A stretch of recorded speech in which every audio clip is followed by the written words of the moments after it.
Hello everyone. In our today's lecture, we are going to start with the next point from the forebrain, that is the cerebrum. Before that, just revise the last lecture. In the last lecture, we have आपण काल chart draw केला होता. त्याच्यामध्ये आपण fore brain, mid brain, hind brain असं लिहिलं होतं. त्यामध्ये each having its another names. Forebrain is a prosencephalon, midbrain mesencephalon, and hindbrain is a rhombencephalon. Further on, forebrainचे जे काही पार्ट आहेत तर त्यामध्ये olfactory lobes आहेत, cerebrum आहे, diencephalon आहे. त्यानंतर midbrain it consists of midbrain मध्ये काय काय येतं तर midbrain contains a cerebral peduncle and the crura cerebri.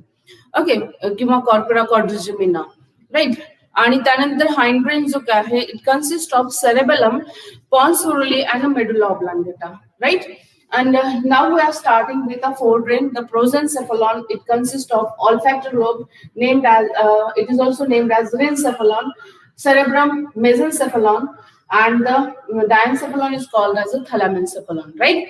So in a previous video we have completed olfactory lobes. Still we will just revise the olfactory lobes related with the olfactory lobes. These olfactory lobes are present to the ventral side of the cerebrum, right? Okay, location, position कुठे आहे? The placed at the ventral side of the cerebrum. It's a paired structure. ते कसं आहे?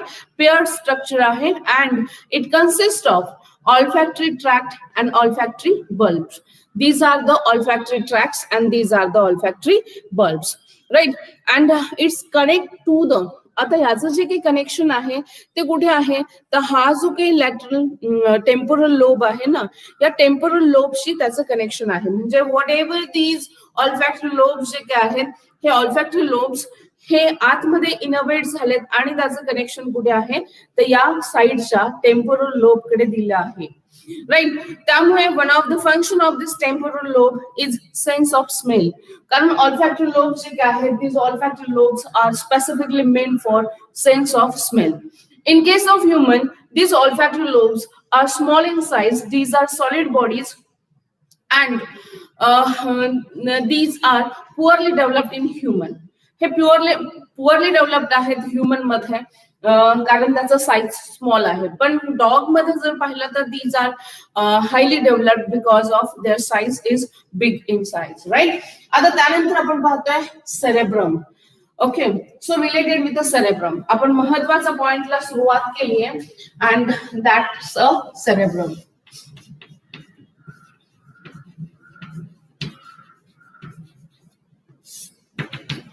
just a sec. Cerebrum is called as a telencephalon. I'm correcting my statement. It is called as a telencephalon. Okay. Cerebrum is called as a telencephalon.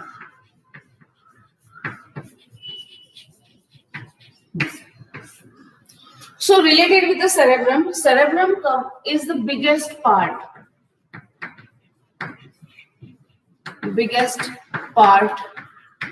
of the brain, not only of a forebrain but it is the biggest part of the brain. Okay, it covers maximum parts of the brain. ब्रेनच्या maximum पार्टला ते काय करतं cover करतं त्यानंतर it occupies near about 85% volume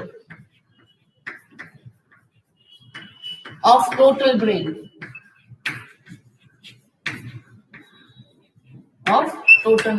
Right? Then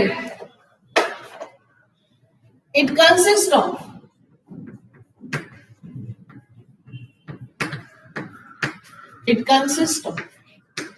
outer cerebral cortex,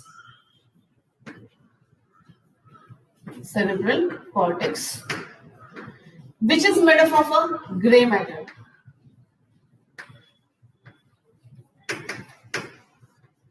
Okay, then the inner cerebral medulla.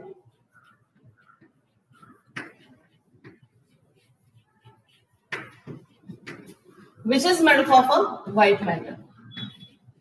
काल थोडासा intro पाहिलाय आपण याचा, व्हाईट मॅटर.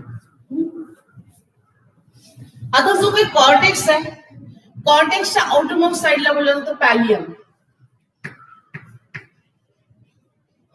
Cerebral cortex. ठीक आहे, सेरेब्रल कॉर्टेक्स. आता या सेरेब्रल कॉर्टेक्सची सगळ्यात बाहेरची बाजू जी काय आहे, it is called as a पॅलियम.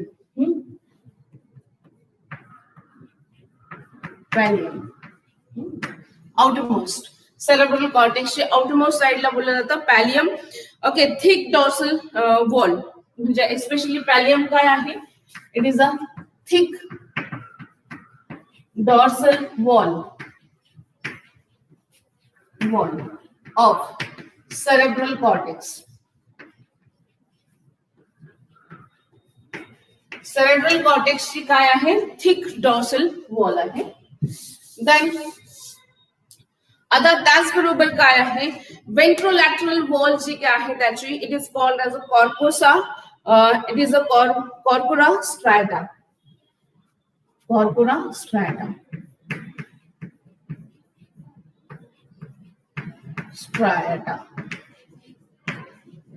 Ventrolateral wall ही काय आहे त्याची, ventrolateral wall आहे. कोणाची, कॉर्टेक्सची. इथे शॉर्ट फॉर्म वापरते सेरेब्रल कॉर्टेक्स. चालतंय. Okay, this is important in case of CT, right? Okay, आता त्यानंतर नेक्स्ट वन, आता याचं जे काही सेरेब्रल कॉर्टेक्स आहे, next point, cerebral cortex. Cerebral cortex having number of folds,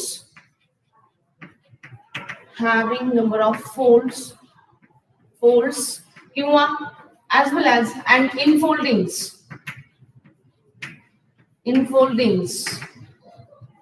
depressions,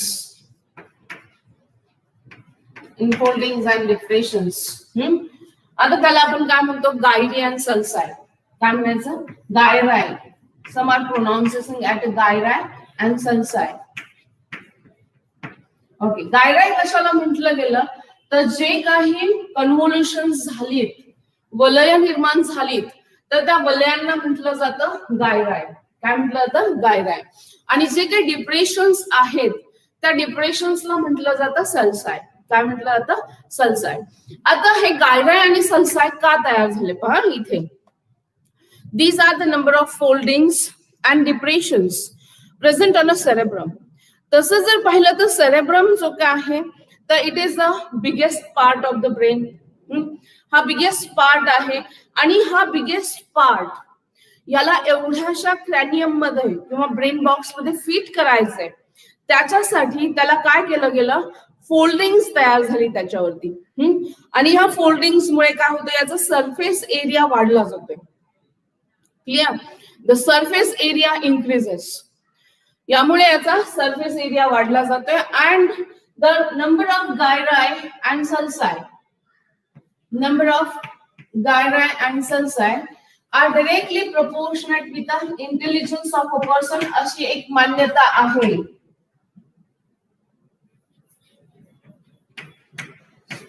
Intelligence of person, number of gyri and sulci ज्याच्या cerebrum वरती जास्त, तो जास्त इंटेलिजंट किंवा त्याची इंटेलेक्च्युअल ऍक्टिव्हिटी जास्त, अशी एक मान्यता आहे. क्लिअर, असं एक म्हणणं येतं.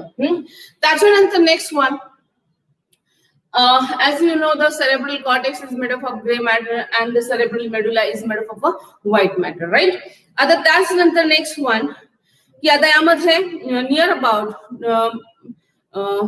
2200 स्क्वेअर मीटर जर याला आपण स्ट्रेट केलं, तर हा जवळपास 22 square kilometre, sorry I am correcting my sentence, 22 म्हणजे 2200 स्क्वेअर सेंटीमीटर एवढी त्याची काय आहे, लांबी असेल. ओके, स्ट्रेट केल्यानंतर.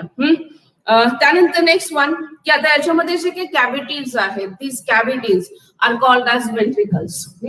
कॅव्हिटीजला काय म्हणतो आपण, वेंट्रिकल्स. मग याच्यामध्ये कोणत्या वेंट्रिकल्स आहेत, ओके, व्हेंट्रिकल्स. याच्यामध्ये ज्या काही व्हेंट्रिकल्स आहेत तर एकूण 3 व्हेंट्रिकल्स येतात. पहिली जी काय आहे ती लॅटरल व्हेंट्रिकल. Lateral ventricle. आणि दुसरी जी काय येते ती थर्ड व्हेंट्रिकल. Third ventricle. आता कन्फ्यूज नाही व्हायचं. तुम्ही म्हणाल लॅटरल व्हेंट्रिकल नंतर लगेच थर्ड व्हेंट्रिकल कशी काय? तर आता ही जी काही लॅटरल व्हेंट्रिकल आहे ना, that is form because of the fusion of first and second lateral ventricle. म्हणजे इथे लॅटरल व्हेंट्रिकलच्या 2 येतात. म्हणजे प्रत्येक हेमिस्फिअर मध्ये काय येतात? 2 येतात. 2 व्हेंट्रिकल्स येतात. त्यानंतर next one median longitudinal fissure. Median longitudinal fissure. आपण पॉइंट तयार करतोय, तुमच्या नोट्स पण रेडी होत आहेत. Median longitudinal fissure divide cerebrum. आपल्याला सेरेब्रमला थोडासा वेळ लागतो बरोबर. Divides cerebrum into 2 hemisphere. 2 hemisphere. त्यामध्ये एक असेल राईट आणि दुसरा असेल लेफ्ट हेमिस्फियर. हेमिस्फियर. ओके, तर इथपर्यंत क्लिअर. आता त्यानंतर मी हे वरचं पुसते, चालेल, आणि आपण पुढे इथे कंटिन्यू करतो. Both the hemisphere. Me explanation हवं ते नंतर न करते, पहिल्यांदा आपण पॉइंट्स लिहून घेऊ काय काय आहेत. त्यानंतर both the hemisphere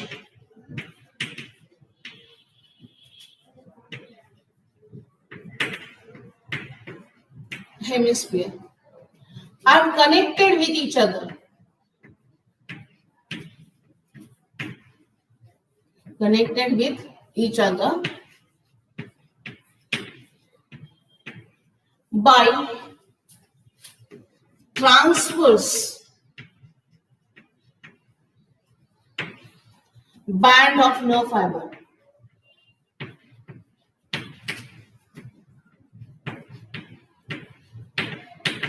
Nerve fiber called as it is called as corpus callosum.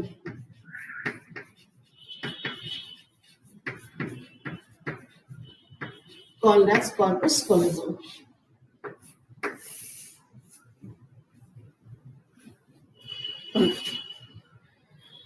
That means this both the ventricles are connected with each other by a corpus callosum, and this corpus callosum is C-shaped.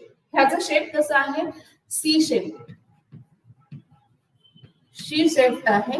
And this corpus callosum is made up of near about 200 million of axons. कितीने बनलाय? तर 200 million number of axons.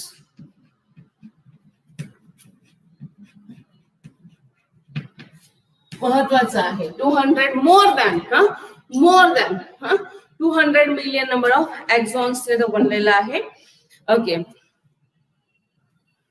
And especially the role of this is, आता याचा जर आपण role पाहिला तर काय आहे? This corpus callosum connects and communicates between 2 hemispheres. What is the function of this corpus callosum? It connects and communicates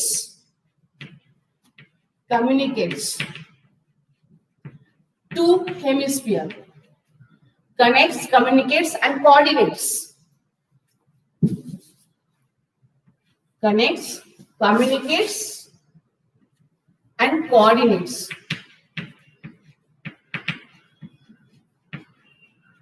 between 2 hemispheres.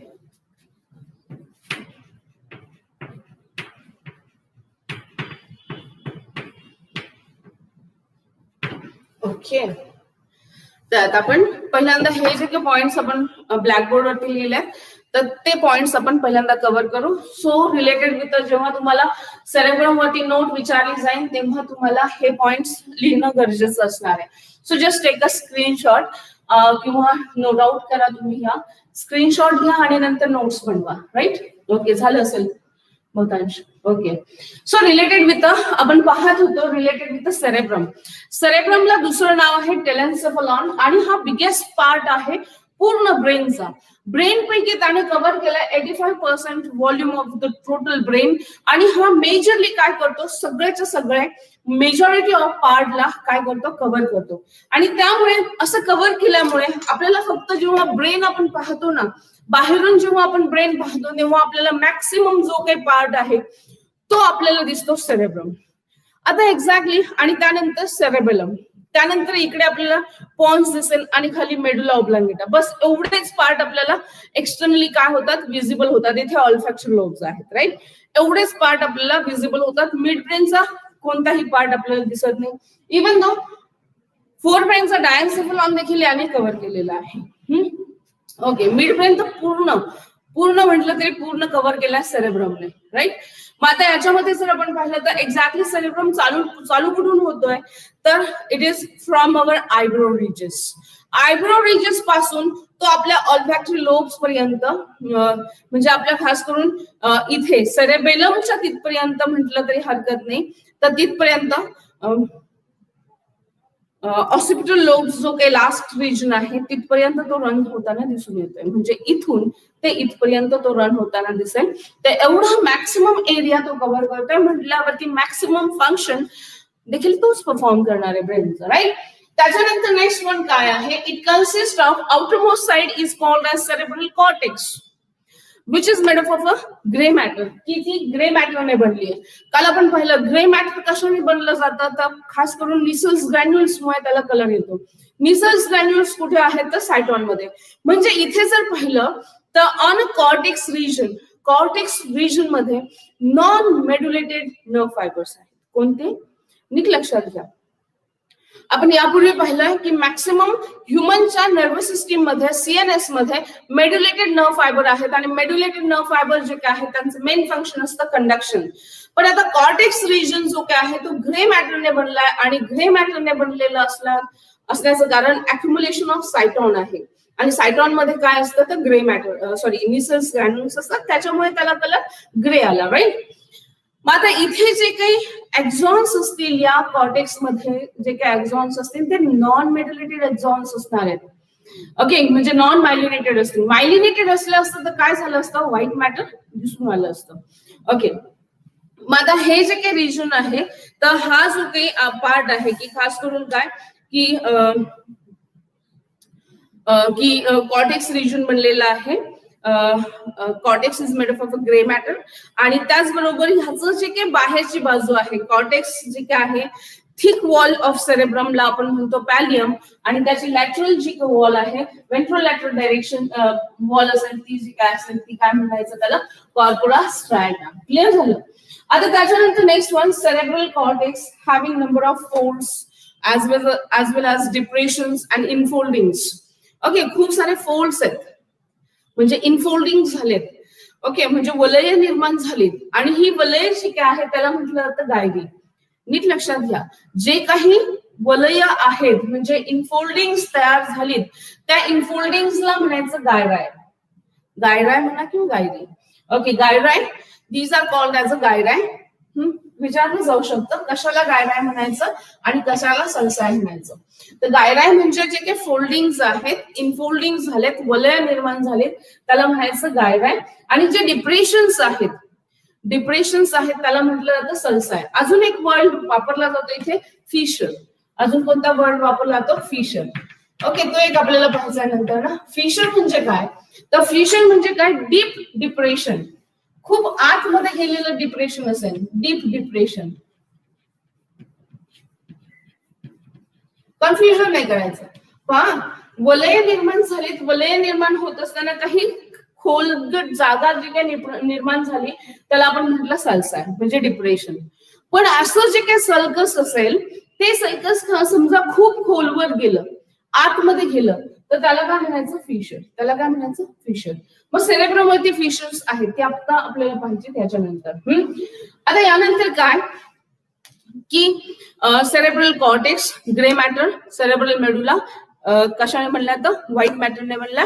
कॉर्टेक्सची जी काही वरची बाजू आहे थिक डॉर्सल वॉल जी काय आहे तिला म्हटलं जातं पॅलियम, आणि वेंट्रोलॅटरल वॉल जी काय असेल तिला म्हटलं जातं कॉर्पोरस स्ट्राटा. ओके, त्याच्यानंतर काय की सेरेब्रम मध्ये, म्हणजे हा सेरेब्रम म्हणजे टेलेन्सेफेलॉन आहे. या टेलेन्सेफेलॉन मध्ये कॅव्हिटीज आहेत, म्हणजे our brain is a hollow, जे की आपण स्टेटमेंट वापरलं मॉर्फोलॉजिकल फीचर्स पाहते वेळी ब्रेनच्या. तर त्यावेळेस ब्रेन आपला हॉलो आहे म्हटल्यावरती त्याच्यामध्ये ज्या काही कॅव्हिटीज आहेत त्या कॅव्हिटीजला म्हटलं जातं काय, वेंट्रिकल्स. काय म्हटलं जातं, वेंट्रिकल्स. मग असं फोरब्रेन मध्ये एकूण 3 वेंट्रिकल्स येतात.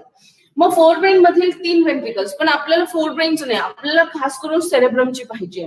मग सेरेब्रमची जी काही वेंट्रिकल आहे that is called as a lateral ventricle. ती काय आहे, द लॅटरल वेंट्रिकल आहे. थर्ड वेंट्रिकल ही डायन्सेफेलॉनची वेंट्रिकल येते, म्हणून तिला डायोसिल असं म्हटलं जातं. मग आता लॅटरल वेंट्रिकल किती आहेत, 2 आहेत, right and left ventricle, lateral ventricle, अशा 2 वेंट्रिकल्स आहेत. आता याच्यामध्ये काय झालंय, मेडियन लॉन्जिट्युडनल फिशर. काय झालंय, मेडियन लॉन्जिट्युडनल फिशरने काय केलंय, डिवाइड केलाय सेरेब्रमला 2 हेमिस्फियर्स मध्ये, 2 पार्ट मध्ये. This 2 parts are exactly the mirror image of each other. हे दोनही पार्ट एकमेकांचे काय आहेत, तर मिरर इमेजेस आहेत. जरी मिरर इमेज जरी या असतील तरी देखील काय, नीट लक्षात घ्या, या जरी मिरर इमेजेस असतील तरी याचे फंक्शन्स मात्र वेगळे आहे. This is right hemisphere and this is the left hemisphere. आता यातही नीट लक्षात घ्या, 2 हेमिस्फियर्स बनलेत. आता हे 2 हेमिस्फियर्स पण असे वेगळे होतात का, नाही. These 2 hemispheres are connected with each other by a tuft of nerve fiber called as a corpus callosum. इथे नीट लक्ष द्या, हिअर, येस, कॅमेरा समोर धरते. तर आता पहा, हे कॉर्टेक्स आहे. हा जो काही रिजन आहे हा काय, हा सेरेब्रल कॉर्टेक्स, हा सेरेब्रल मेडुला. हे डिप्रेशन दिसत आहेत तुम्हाला. ओके, आता त्यानंतर नेक्स्ट वन काय की हा जो काही रिजन दिसतोय व्हाईट कलरने आणि लाइनिंग मारलेला, yes, this region is called as a corpus callosum. This is the corpus callosum. मग हा काय आहे, टफ्ट ऑफ नर्व फायबर आहेत. Tuft of nerve fibre basically the axons आहेत. More than 200 million number of axons आहेत. किती, more than 200 million number of axons आहेत. आता हे जे काही एक्झॉन्स आहेत ना, हे एक्झॉन्स काय करतात, तर कनेक्ट करतात या दोनही हेमिस्फियरला. आणि याचा शेप कसा आहे, असा सी शेप आहे, C shape. I am drawing that. Okay, तो सी शेप आहे आणि तो कनेक्ट करतो, कम्युनिकेट करतो आणि कोऑर्डिनेट करतो 2 हेमिस्फियर्सला. ओके, आता एवढे पॉइंट्स तर क्लिअर झाले. मगाच्या स्क्रीनशॉट मध्ये एक बाब करेक्ट करून घ्यायची, इथली वेंट्रिकल डिलीट मारा. ओके, आता पुन्हा नव्याने स्क्रीनशॉट घ्या आणि मग लिहा. ओके, आता नेक्स्ट वन आपण पाहतोय. याच्यातली बाब मी तुम्हाला सांगते, कॉर्पस कॉलोझम कनेक्शन.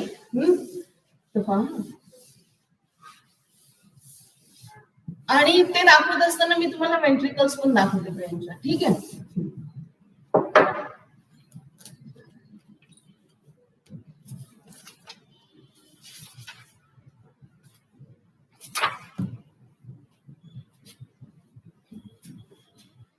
आता मी हे जे काही ड्रॉ करते पहा, हा सेरेब्रल हेमिस्फियर, या दोघांमधील हे depression, longitudinal, median longitudinal fissure. फिशरचा अर्थ लक्षात आला, a median longitudinal fissure which divides this cerebrum into 2 hemisphere.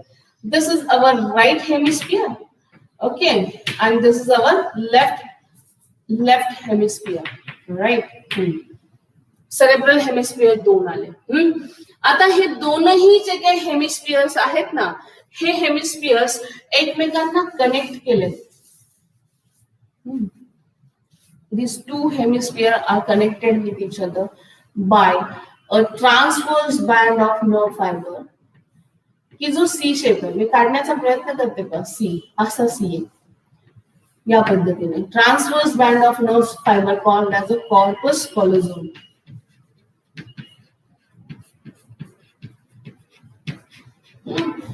फक्त इथे काय येतात, तर एस्पेशली आता इथे लॉजिकली जर आपण बाब पाहिली तर हे दोघांना काय करतात, कनेक्ट करतात, कम्युनिकेट करतात. Okay, this corpus callosum connects and communicates between this two hemisphere. या दोन हेमिस्फियरला काय करेल, ते कनेक्ट करेल, कम्युनिकेट करेल. आता हे कॉर्पस कॉलोझम जे काय आहे, तर हा मायलिनेटेड न्यूरॉन असेल की नॉन मायलिनेटेड असेल बरं? येस, साधच आहे. कनेक्ट करताय, कोऑर्डिनेट करताय आणि कम्युनिकेट करताय. येस. तर आता इथे काय झालं पहा, कॉर्पस कॉलोझोम जे काय आहे, तर हा थिक सिंगल बँड फॉर्म करतो. Thick single band of nerve fibre तयार केला गेला आणि हा जो काय आहे 200 मिलियन ऑफ नर्व फायबर्सने हा काय एकमेकांशी कनेक्ट झाले. आता त्यानंतर नेक्स्ट वन, की आता समजा हे सेरेब्रल हेमिस्फियर आहे. सेरेब्रल हेमिस्फियर मध्ये जर आपण पाहिलं तर इथे कॉर्पस कॉलोझोम आहे, या बाजूला डायन्सेफलॉन आहे. हे काय आहे, हे जे काही ड्रॉ केलेलं ती त्याला मी शेड करते. दिस रिजन इज अ डायन्सेफलॉन.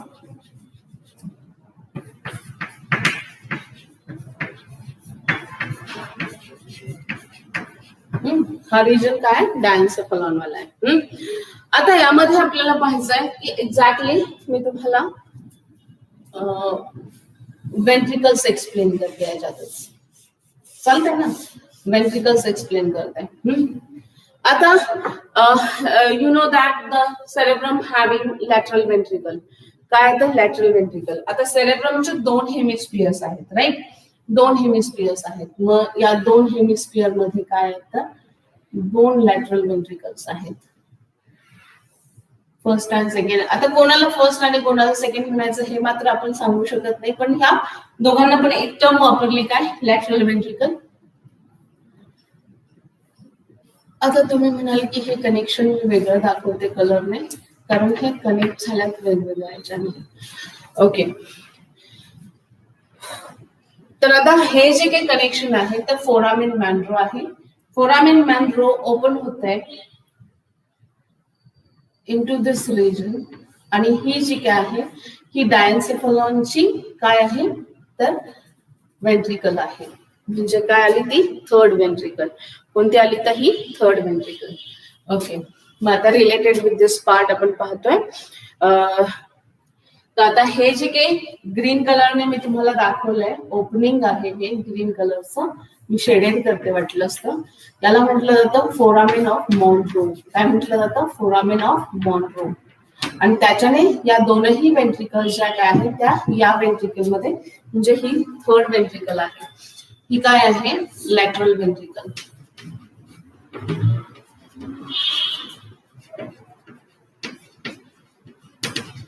समजा मी याला फर्स्ट नाव दिलं, लॅटरल वेंट्रिकल फर्स्ट. असं काही नाहीये बरं का, कोणाला फर्स्ट आणि कोणाला सेकंड. जस्ट आपल्याला कन्फ्युजन नको म्हणून मी सांगते, लॅटरल वेंट्रिकल सेकंड.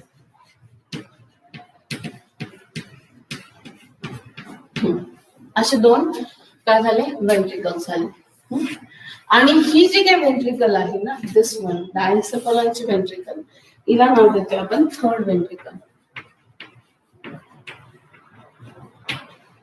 थर्ड वेंट्रिकलला दुसरं नाव काय आहे, डायोसिल.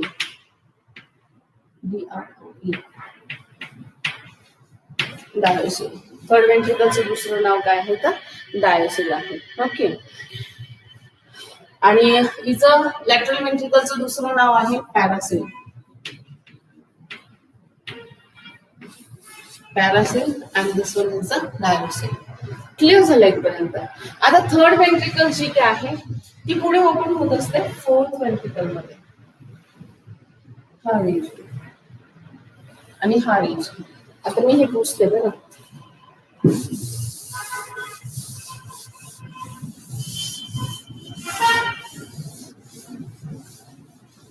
पॉइंट आला वेंट्रिकल एक्सप्लेन करताना, म्हणून हे आपण प्रयोजन करतोय. आणि नाहीतर मग पुढे आपल्याला आहे बराचसा पार्ट की राईट अँड लेफ्ट हेमिस्फिअरच्या बाबतीतली बाब. ठीक आहे. आता ही जी काय बाब आहे तर यामध्ये थर्ड वेंट्रिकलची काय आहे, थर्ड वेंट्रिकल इज इन अ डायन्सेफलॉन, तिची लोकेशन कुठे आहे, डायन्सेफलॉन मध्ये. आता फोर्थ वेंट्रिकल जी काय आहे ती पॉन्स आणि मेडुलाच्या तिथे आहे. मग इथे थोडक्यात मी इथे काय दाखवते, हा पिंकने मिड ब्रेन दाखवते. नंतर इथला जो काही रिजन असेल हा पॉन्स आणि मिड ब्रेन दाखवते, आणि त्याचबरोबर हा डायरेक्टली आपण पॉन्स आणि मेडुला ऑब्लांगेटा, कारण हा आपण फ्रंटल व्ह्यू पाहतो या पद्धतीने जाऊया, पॉन्स आणि काही पार्ट मेडुला ऑब्लांगेटाचा, आणि हे कंटिन्युएशन झालं स्पायनल कॉर्ड मध्ये. ओके, आता हा रिजन जो काही मिड ब्रेन आहे, इथला रिजन पॉन्स आणि हा रिजन मेडुला, मेडुला ऑब्लांगेटा. हा असेल मिड ब्रेन. मिड ब्रेन फारच छोटासा भाग असतो बरोबर. ओके, आणि ही आली कोणती आपली फोर्थ वेंट्रिकल, ही काय आली फोर्थ वेंट्रिकल, आणि हे काय आलं आपलं सेंट्रल कॅनल. सेंट्रल कॅनल कशातली कॅव्हिटी आहे बरं, ही काय आहे स्पायनल कॉर्ड मधली कॅव्हिटी आहे. क्लिअर झालं. आता नीट लक्षात घ्या, दोन लॅटरल वेंट्रिकल्स आहेत, दोन लॅटरल वेंट्रिकल्स म्हणजे अशा या पद्धतीने, लिटरली या पद्धतीची ही लॅटरल वेंट्रिकल आहे. अशा दोन लॅटरल वेंट्रिकल्स आहेत, अशा दोन लॅटरल वेंट्रिकल्स आहेत. या दोन लॅटरल वेंट्रिकल्सच्या मध्ये एक मेम्ब्रेन असतं. काय असतं, मेम्ब्रेन असतं. आपल्याला त्या मेम्ब्रेनचं नाव वगैरे नाही मेन्शन करायला. तर त्याच्यामध्ये काय दोन लॅटरल वेंट्रिकल्सच्या मध्ये काय असतं, मेम्ब्रेन असतं. आणि लॅटरल वेंट्रिकल्सच्या तिथेच काय आहे तर अँटीरियर कोरॉइड प्लेक्सस आहे. काय आहे त्याच्यामध्येच, तिथे काय आहे अँटीरियर कोरॉइड प्लेक्सस.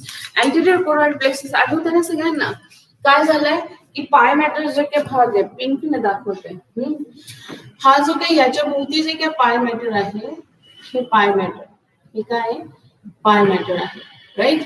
हे पाय मॅटर जे काय आहे त्याचं काही प्रमाणामध्ये इनोव्हेशन झालं आणि त्याने काय तयार केलं, ब्रँचिंग तयार केलं, असं दोन्ही बाजूला असणार आहे. त्याला आपण काय म्हटलं, कॉर्पस, सॉरी याला आपण काय म्हटलं, अँटीरियर कोरॉइड प्लेक्सस. काय म्हटलं, अँटीरियर कोरॉइड प्लेक्सस. तसंच इथे फोर्थ वेंट्रिकल आहे ना, या फोर्थ वेंट्रिकलच्या तिथे पण काय झालंय, हे जे काय पाय मॅटर असेल, हे पाय मॅटर काय झालंय, इनोव्हेट झालंय, आणि याने काय तयार केलं, posterior choroid plexus. Concept clear, एकदम डोक्यात फिक्स झाली.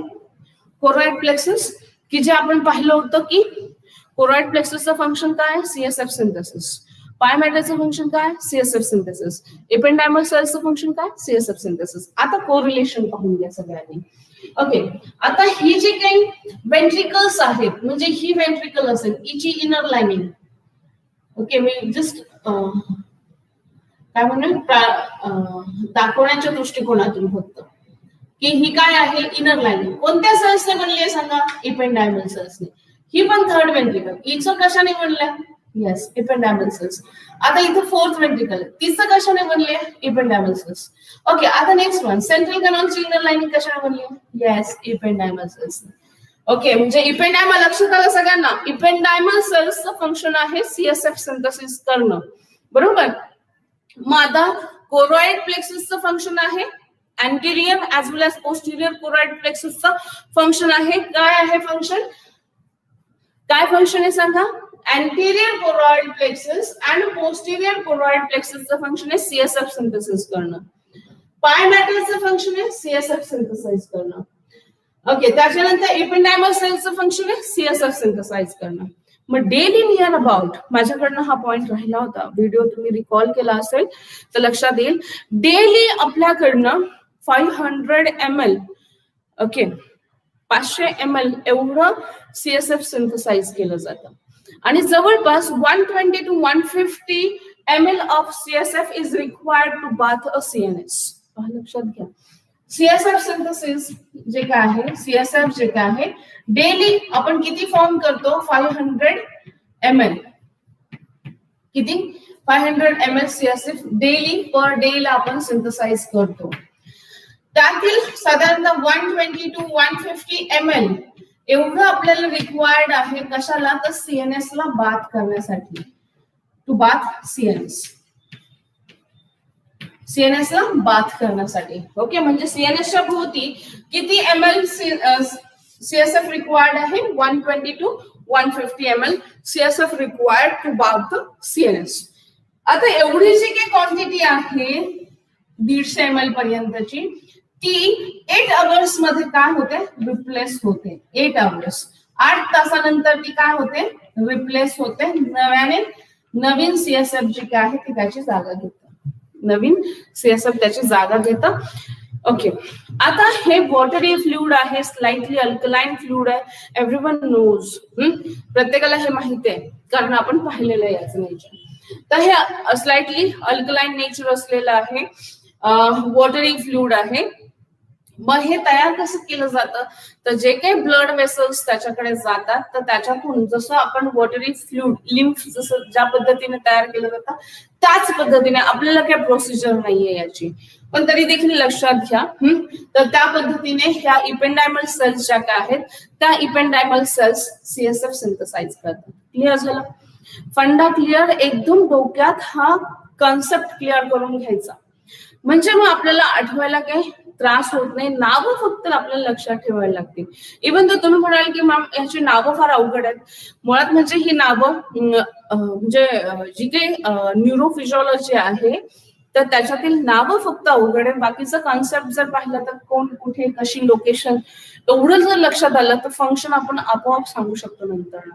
ठीक आहे, म्हणजे बरंचसं आपल्या परफेक्ट डोक्यात बसतं नंतर. तर क्लिअर झालं? ओके, मग तुमचं हे लक्षात आलं की पहा मगाशी मी सेंटेन्स काय वापरलं, cerebrum covers maximum part of the brain. पहा त्याने कव्हर केलं कोणाला, डायन्सेफेलॉन. त्याने कव्हर केलं कम्प्लीट मिड ब्रेनला. ओके, तर त्याने पूर्ण झाकून टाकलं त्या पार्टला.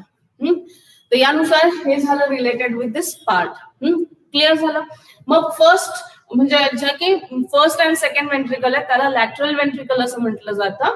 त्या दोन आहेत, त्या दोन एकमेकांना कनेक्ट झाल्यात बाय हा जो काही ग्रीन पार्ट आहे ना त्याला म्हटलं जातं फोरामेन मॉन्रो. काय म्हटलं जातं? फोरामेन मॉन्रो.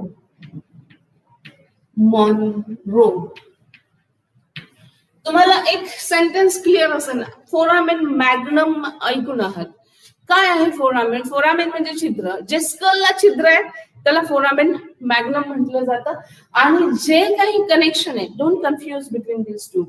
ओके, जे कनेक्शन दोन लॅटरल वेंट्रिकल्स थर्ड वेंट्रिकल मध्ये जे काही ओपनिंग होतं म्हणजे की आपण असं म्हणू की lateral ventricles opens into third ventricle by an opening called as foramen Monro. कशाने ओपन केले जाते? फोरामेन मॉन्रो. त्याच्यानंतर ही थर्ड वेंट्रिकल या फोर्थ वेंट्रिकल मध्ये ओपन होते. थर्ड वेंट्रिकल फोर्थ वेंट्रिकल मध्ये ओपन होते आणि या ओपनिंगला म्हटलं जातं सेरेब्रल ऍक्विडक्ट. आता हे सेरेब्रल ऍक्विडक्ट कुठे आहे? इथे दाखवते. दिस रिजन जो काही मी हा शेडेड रिजन दाखवते व्हाईटने, तर हा जो काही शेडेड रिजन आहे this is called as foramen. This is the opening of third ventricle into the fourth ventricle called as cerebral aqueduct. Cerebral aqueduct. काय म्हणायचं याला? Cerebral aqueduct. It is also called as aqueduct of Salvius. याचं दुसरं नाव काय आहे? Aqueduct of Salvius.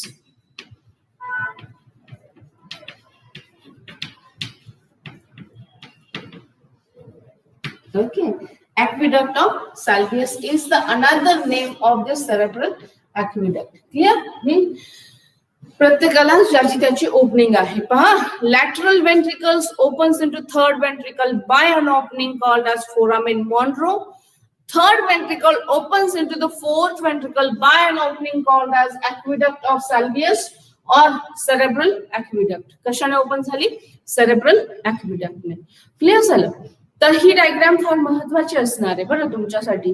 तर ही diagram तुम्ही draw करून घ्या माहितीसाठी. जे काही फर्दर एक्सप्लेनेशन असणार आहे त्याच्यासाठी पण आपल्याला ही इम्पॉर्टंट असणार आहे.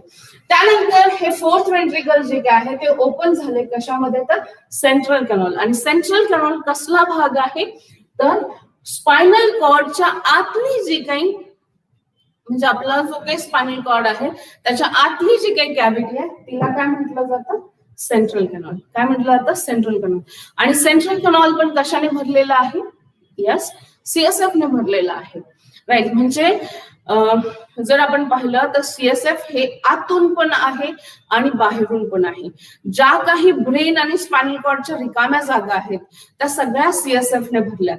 आणि ज्या काही आपण कोणती कॅव्हिटी म्हणतोय, सब अरेक्नॉइड कॅव्हिटी, या सब अरेक्नॉइड कॅव्हिटी मध्ये पण सीएसएफ आहे. मग तुमच्या हे लक्षात आलं असेल, पक्क लक्षात आलं असेल की बाबा इथे अँटेरियर कोरोइड प्लेक्सस आहे, आतल्या बाजूने इथे इपेंडायमल सेल्स आहेत, खंडीभर खूप साऱ्या इपेंडायमल सेल्स आहेत. इथे पण पोस्टेरियर कोरोइड प्लेक्सस आहे, ऍज वेल एज पाय मॅटर तर कव्हर करतच आहे. म्हणजे इथे खूप सारं सीएसएफ सिंथसाइज केलं जात असेल. तयार केलेलं जे काही सिंथेसिस केलेलं जे काही मॅक्सिमम सीएसएफ असेल, मॅक्सिमम म्हणजे आता समजा 100% जे काही असेल ना, तर त्यातील 90% सीएसएफ जे काय आहे तर या मेडुला ऑब्लांगेटाच्या तिथे 3 ओपनिंग असतात. त्या 3 ओपनिंग मधनं ते सब अरेक्नॉइड स्पेस मध्ये जातं. कुठे जातं, माझं हे पहा कुठे गेलं, सब अरेक्नॉइड स्पेस मध्ये ट्रॅव्हल झालं. सब अरेक्नॉइड स्पेस मध्ये गेलं म्हटल्यावरती काय की कम्प्लिटली त्याने बाद केलं सब अरेक्नॉइड स्पेस. ओके, म्हणजे कम्प्लीट त्याने बाद केलं कशाला, तर आपल्या सीएनएस ला बाद केलं. क्लिअर झालं सगळ्यांना.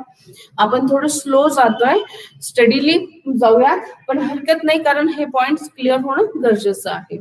ओके, या पद्धतीने आता आपण आलो कुठे होतो की 2 हेमिस्फिअर एकमेकांना कनेक्ट केलेत by a transverse band of nerve fibre called as a corpus कॉलोझोम.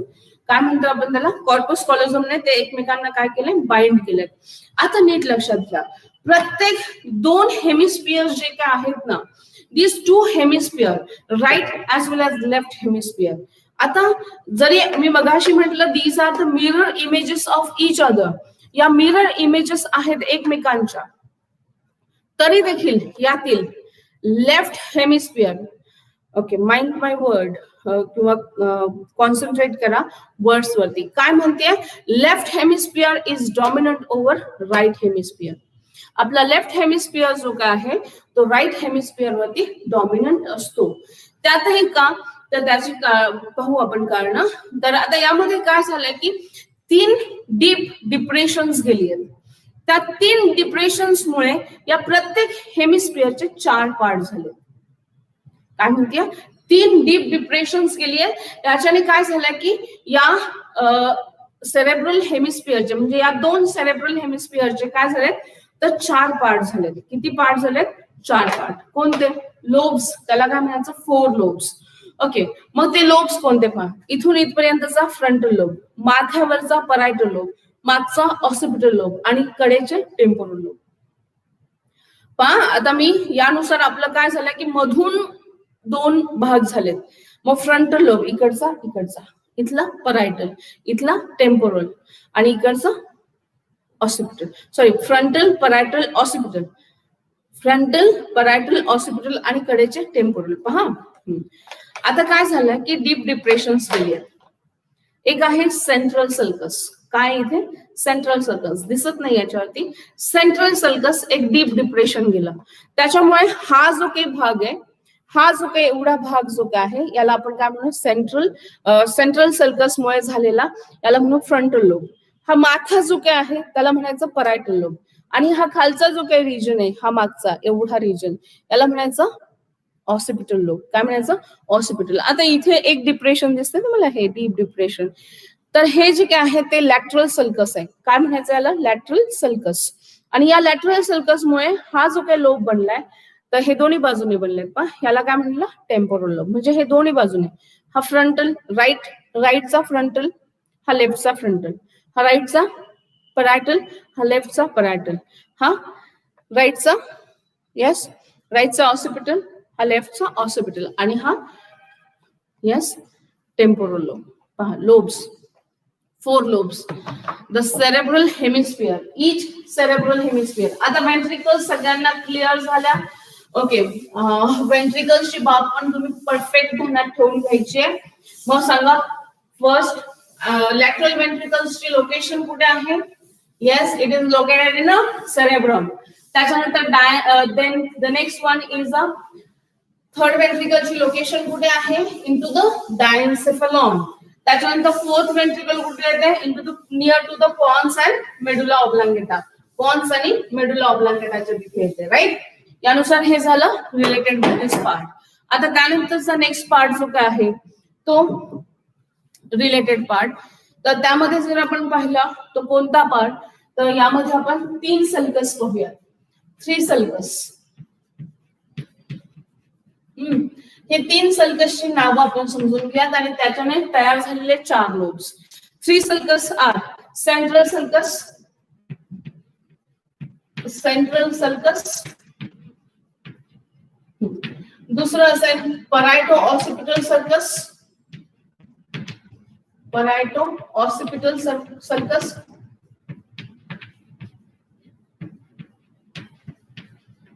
तिसरं असेल लॅटरल सर्कस. आता ही सल्कस कुठे आहे? Central sulcus is located in central sulcus frontal lobe आणि परायटल लोबच्या मध्ये, in between frontal and parietal lobe.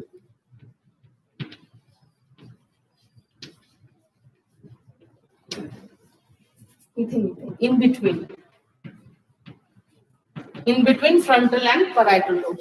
हे कोणाच्या मध्ये येतं? In between frontal and parietal. Parieto occipital कुठे येतं? तर it comes in between parietal and occipital lobe.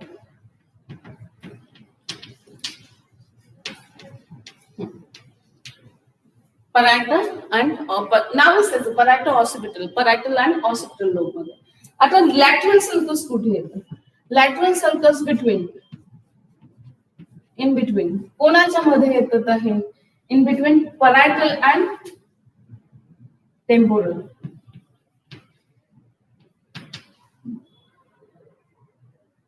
Parietal and temporal.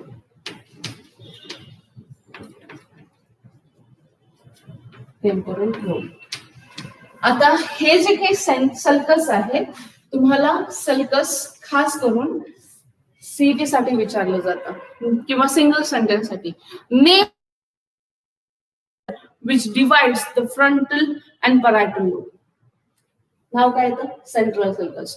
Name the sulcus which divides the parietal and occipital lobe. Parieto occipital, right? त्याच्यानंतर lateral sulcus is present between the, हा कोणता आहे? parietal आणि हा कोणता आहे? lateral. याच्यामध्ये इथलं सेंट्रल sulcus, त्याच्यानंतर parieto occipital sulcus, त्यानंतर lateral sulcus. क्लिअर झालं? बोला, हे कोणतं? सेंट्रल, परायटो ऑसिपिटल आणि हे कोणतं? Lateral sulcus. असे 3 सल्कस. मग त्याच्याने हा फ्रंटल लोब, हा परायटल लोब, हा ऑसिपिटल लोब आणि हा यस टेम्पोरल लोब, असे 4 लोब झाले. आणि मग हे 4 लोब जे काय आहेत, या प्रत्येक लोब वरती त्याचे सेंटर्स आहेत किंवा फंक्शनल एरियाज ऑफ सेरेब्रम आहे. So this is for our today's lecture. In our next video, we will deal with the functional areas of the cerebrum. Thank you.